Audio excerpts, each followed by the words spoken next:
61% na sa mga health frontliners sa Lapu-Lapu City ang nabakunahan. Samtang gipasalig sa Lapu-Lapu City Health Office nga may gitagana alang sa second dose sa mga nakadawat na sa first dose. Gikonsiderar usab ang paggamit sa managlahing brand sa first ug second dose sa vaccine. Siluan mayroon din sa report. Nagpadayon karon ang pagpamakuna sa ikatulong batch sa mga health frontliners sa Lapu-Lapu City.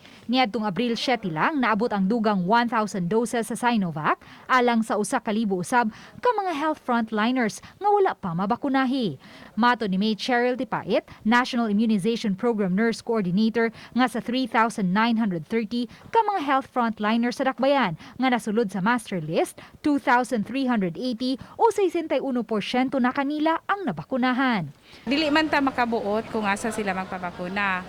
So basta master listed na to sila. Pag natawag na mo nga follow up nga to schedule them for vaccination, na i-answer mi nila nga mana sila vaccinated na sila sa first dose nila. In which wala sa amua nga nagpa-master list sila.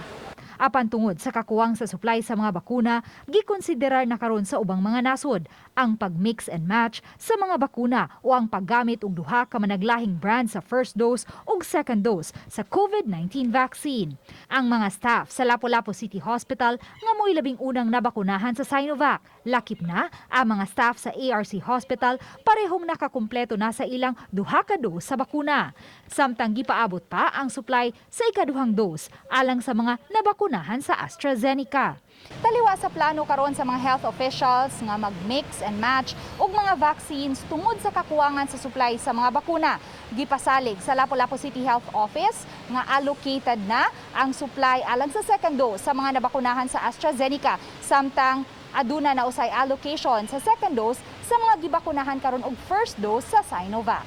Ni-assured ang region nga they have stored already the second dose sa ato ang Sinovac nga itong gigamit karon sa first dose. As DOH Region 7 nga advice, second dose for AstraZeneca is coming. Sa Pikas Bahin, nagtinguha karon ang crisis manager sa Lapu-Lapu City na Jel Banyasya nga maghimo ang dakbayan og vaccination ID nga sama sa ATM card ang hitsura aron mas sayon kining mahipos ug ma-access na online ang vaccination history sa matag tawo nga nabakunahan batok COVID-19.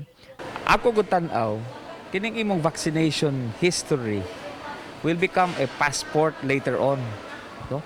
Kung asa ka sa Pilipinas, pangayuan na unya ka og na ba kay na vaccinated na ba ka. So it will be easier do na kay card, no, just like an ATM, pakita nimo, then makita nimo gawa sa dito ang tanan data. Uban ni Marlon Melgazo, Luan Merondina, Balitang Bisda.